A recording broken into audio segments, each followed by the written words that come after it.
యేసు ప్రభుల వారు దేవుడు మాట్లాడేంత వరకు యాకోబు జీవితం చాలా అగమ్య గోచరం.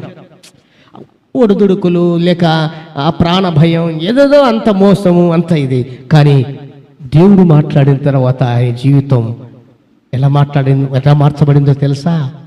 యాకోబు దేవుడు అనేంతగా మార్చబడ్డాడు. హల్లెలూయా! యాకోబు దేవుడు అని చెప్పుకునేంతగా ఈ సర్వలోకములో ఉన్నటువంటి మనుషులు యాకోబు దేవుడు అని చెప్పుకున్నంతగా మార్చబడ్డాడు. హల్లెలూయా! ఈ లోకంలో మన ఇంట్లో ఉన్నవారు కావచ్చు, మన ఇరుగు పొరుగు వారు కావచ్చు, మన ప్రాంత ప్రజలు కావచ్చు, ఇదిగో పలానా ఆమె దేవుడు అని చెప్పుకునేంతగా దేవుడు నీ జీవితాన్ని మారుస్తాడు. హల్లెలూయా! పలానా వాణి దేవుడు అని చెప్పుకున్నంతగా దేవుడు మారుస్తాడు మన జీవితాలను విప్లవాత్మకముగా. హల్లెలూయా!